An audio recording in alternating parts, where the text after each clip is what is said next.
আমি পুষ্টিবিদ উম্মে তাবাসসুম রোশনি কর্মরত আছি খুলনা ইসলামী হসপিটাল অ্যান্ড ডায়াগনস্টিক লিমিটেডে। প্রচণ্ড গরমে আমাদের সবারই নাজেহাল অবস্থা এবং এই তীব্র তাপদাহে সবাই দুশ্চিন্তায় ভুগছি যে কি করলে একটু স্বস্তি মিলবে। আর সেই স্বস্তির দিকটা কিন্তু অনেকটা আমাদের খাবারের সাথেও জড়িত রয়েছে, কেননা আমরা সবাই জানি যে আমরা যা খাই আমরা তাই। হ্যাঁ, ঠিকই ধরেছেন। আজকে আমরা এই বিষয়ে কথা বলবো যে আমরা গরমে কোন কোন খাবারগুলো আমরা আমাদের খাদ্য তালিকায় রাখতে পারি এবং রাখার ফলে আমাদের কিছুটা স্বস্তি মিলবে। তীব্র গরমে আমাদের প্রচন্ড ঘাম হচ্ছে, আর এই ঘাম হওয়ার ফলে কিন্তু আমাদের শরীর থেকে পানি বের হয়ে যাচ্ছে এবং যার ফলে কিন্তু আমার শরীর ডিহাইড্রেট অর্থাৎ পানি শূন্যতায় ভুগছে। আর এই পানি শূন্যতা থেকে মুক্তি পেতে কিন্তু আমাদেরকে প্রতিনিয়ত এবং প্রতিদিন অন্তত পক্ষে আমরা যারা অ্যাডাল্টরা রয়েছি অর্থাৎ আমরা যারা প্রাপ্তবয়স্করা রয়েছি, প্রাপ্তবয়স্ক মেয়েদের উদ্দেশ্যে যদি বলি সেক্ষেত্রে আমাদের 2.5 থেকে 3 লিটার পানি পান করা ভীষণ জরুরি, অর্থাৎ প্রায় 10 থেকে 12 গ্লাস। আর যারা কিনা প্রাপ্তবয়স্ক পুরুষরা রয়েছে তাদের জন্য 3.5 থেকে 4 লিটার পানি পান করতে হবে।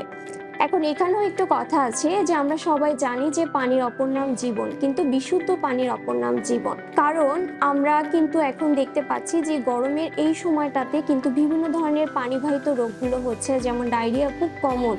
তো সেই জায়গাটায় আমরা সবাই চেষ্টা করব যে বিশুদ্ধ পানি পান করার জন্য।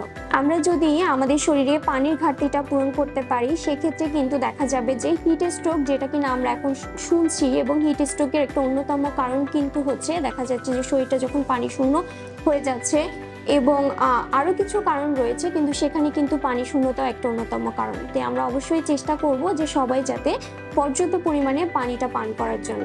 এবং এই পানি খাওয়ার দিক থেকে যারা কিনা একটু ঝুঁকিতে রয়েছে এবং যাদের দিকে আমাদের একটু বিশেষ খেয়াল দেওয়া দরকার, যেরকম হচ্ছে 6 মাস ঊর্ধ্ব যে শিশুরা রয়েছে সেই শিশুরা, তারা কিন্তু বলতে পারছে না যে তাদের কিন্তু পানির পিপাসা লাগছে, বা যারা কিনা বিশেষ চাহিদা সম্পন্ন শিশুরা রয়েছে তারা, এবং যারা তাদের ভিতরেও যারা কিনা কথা বলতে পারে না, হ্যাঁ, এবং বাইরে যারা কাজ করছে এই মুহূর্তে, যেরকম শ্রমজীবী মানুষগুলো রয়েছে, যেরকম ট্রাফিক পুলিশ বা হচ্ছে ডে লেবাররা যারা বাইরে থাকছে, তারাও কিন্তু তাদের পানি খাওয়ার প্রতি যত্নশীল হবেন এবং সবসময় আমরা চেষ্টা করব যে পানিটা সাথে রাখার চেষ্টা করব এই গরমে।